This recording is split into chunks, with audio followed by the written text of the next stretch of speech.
Hello guys, this is Molish Major here, bringing you some commentary over some 52-3 Ricochet gameplay. Pretty respectable score. I actually managed to get a kill-tacular in it at some point as well, which makes me work harder to getting a gameplay. It makes me put more pressure on myself, and I definitely think that makes for a more exciting gameplay to watch. Pressure is one of my favourite things in gaming. It's actually what's gotten me into, spectating competitive and trying to play with a more competitive mindset recently. Because, when you're watching like MLG, when you're watching the main stage, and you're watching players play their absolute best with call-outs in synchronization that just makes absolutely no sense, the level of skill that is portrayed. What makes that little bit better is the fact that they're doing it in front of thousands of people and never missing a beat. And that's certainly exciting, and it's really exciting to see how different players adapt to pressure and thrive under pressure. I'm sure when a lot of these players go to tournaments, some of them might be the best on paper, some of them might have the best accuracy, the best gameplay, but when they have to play on main stage with all these thousands of eyes watching them, something just changes inside of them, and maybe they play a little bit worse. And then someone who thrives under pressure, who gets excited seeing the crowd cheering them on and knowing that they're performing well for their team, they do that little bit better because they've got that extra motivation. And that, for me, is when gaming starts to get really exciting. Players playing for the crowd, playing for the adrenaline rush, and trying to be the best on stage that they can be.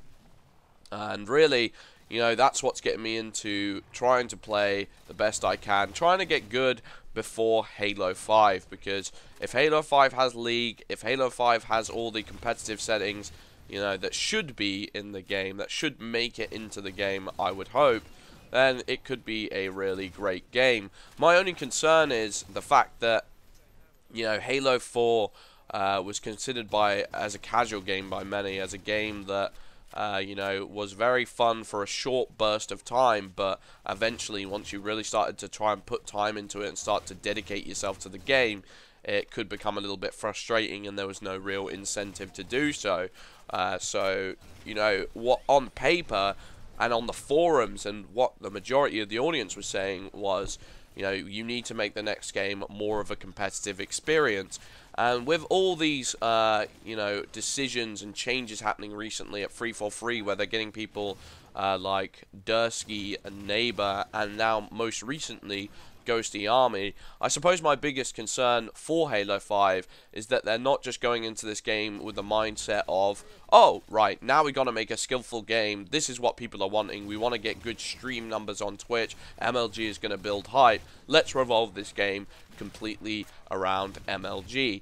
That's not necessarily a good idea. I believe what made Halo 3 such a great game was the fact that it had social matchmaking, and it was on a very casual basis, completely unranked at the beginning. Eventually they changed it so that you could attain individual ranks within each social playlist. I don't think that was necessarily a good idea. Something that Call of Duty has done, and Halo 3 eventually did, as I just mentioned, was had the social playlist have invisible ranks. I think that's a really dumb idea, honestly. If you want to play social, if you want to play unranked, let's say you bring your friends round and you're like, hey, let's get ready for a casual experience.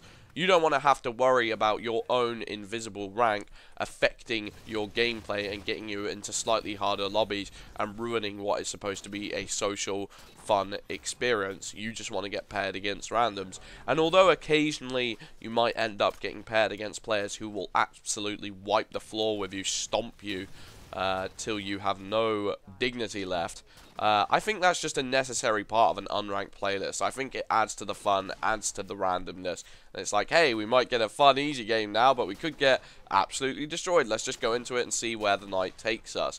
Whereas with ranked, you've got this solid, reliable playlist where you know exactly what you're getting into every single night. And I think they should have the mixture between the two, because what's biggest problem was with Halo 4 was it was just this random, casual, mixture of what it didn't exactly know what it needed to be, and it didn't exactly separate the different types of the game effectively, so it just became kind of casual and the matchmaking could come a little bit mindless recently.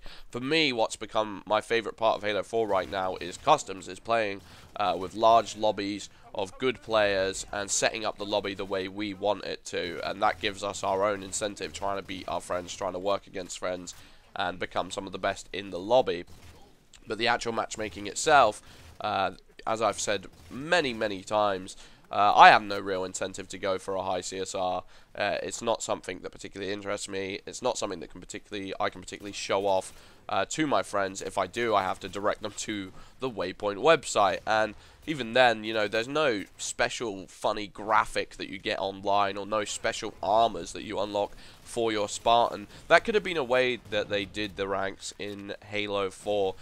You know, if they were set on the fact that they were going to have the ranks on waypoint.com, they could have had something like, oh, but if you do go on the website and if you do attain this high rank, you can get an unlock code from the website for an armor once you reach X rank in X playlist. And it would have been a little bit like commendations online, but for your ranks. That would have been pretty cool, but honestly, I think that CSR was a missed ticket. I think we all know that at this point, but you know, you've got to learn from your mistakes, but you can't let that completely influence your game design. You can't be so scared about the fact of making another mistake like you did in the previous game that that mistake becomes your center focus. They still have to have a robust amount of casual options, a robust amount of forging options, and a robust amount of matchmaking options.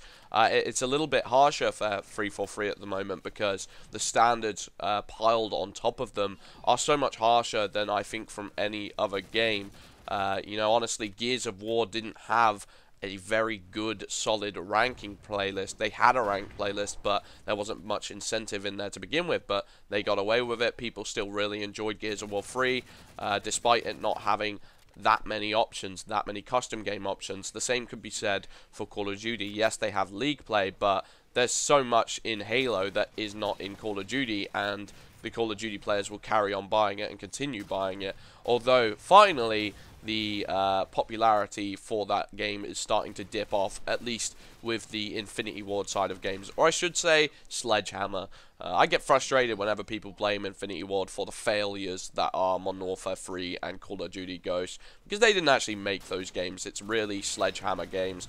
50%, if not more, of Infinity Ward have actually dropped off, so if you do get annoyed at the modern Call of Duty games, I would tend to blame Sledgehammer because they suck as developers. I don't know who decided to hire them, but it was a terrible idea. You know, it's not just a matter of, oh, they're unimaginative developers, but, you know, sometimes they come out with a wacky idea. They sometimes fail by just you know, being outside of the box. It's not true. They're just boring developers.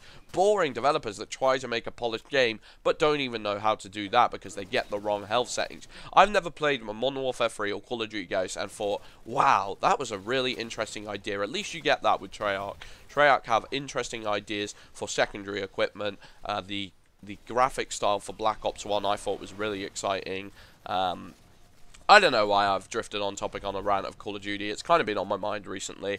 A lot of people dipping off of Call of Duty Ghosts, and I think the playlist numbers are pretty darn low, which of course brings me back to my original topic of that I've covered in previous videos, that how are people playing other games other than Halo 4 right now? Like, I understand the people who are playing PC games, League of Legends, Team Fortress, etc., etc. There's a pretty good, solid community going on there. You get to use mods, you get to use Steam. I'm not personally a PC guy myself, but I totally understand why people are. I think it's the hardcore gamers' platform of choice right now. But in terms of, you know, if you're hanging around on console and you want to play a multiplayer game, just get on Halo 4. Like, honestly, like, I understand. I think a lot of people's main reason is that they get on, they look at their friends list, they look at the community, and they go, I don't think I'm going to be able to organize games for this on a regular basis. You know, what you really want from your multiplayer game is to be able to get on and have a solid team of 4 every night of your friends that you enjoy. So, even if you decide to skip a couple of games of Halo 4, when you know that you come back on in a week's time, your friends will still be on and your friends will still be wanting to have a fun time. But you definitely don't get that with Halo 4. Actually, the reason I stopped playing the game in the first place is I really loved the game, honestly. I remember getting ordinances on a drift and just my mind blowing and absolutely loving the game. I thought it was like, in some ways, Modern Warfare 2 crossed with Halo, and I know for some people that's their idea of hell, but you know, I loved Modern Warfare 2. I'm not gonna lie. I loved the kill streak elements of it. I loved how wacky and unpredictable it could be, but it still had the skill curve that you would see in Halo games, and you were still able to dominate lobbies if you were the better players for the majority of the time, anyway. But yeah, really, when it came down to it, like, all my friends dropped off and they went to League of Legends. And, you know, just coming on every day and seeing your friends list and noticing that no one wanted to play Halo 4 is a really depressing factor, and it really puts you off console gaming, because it's all about the hype community, realistically, and that's what made early Xbox 360 days so great, is that you knew that you'd have at least 20 friends online ready to play Halo 3, ready to play Gears of War, and they'd just be really excited to do so. Anyway, I've been Modest Major. Hope you guys enjoyed the commentary. Peace out.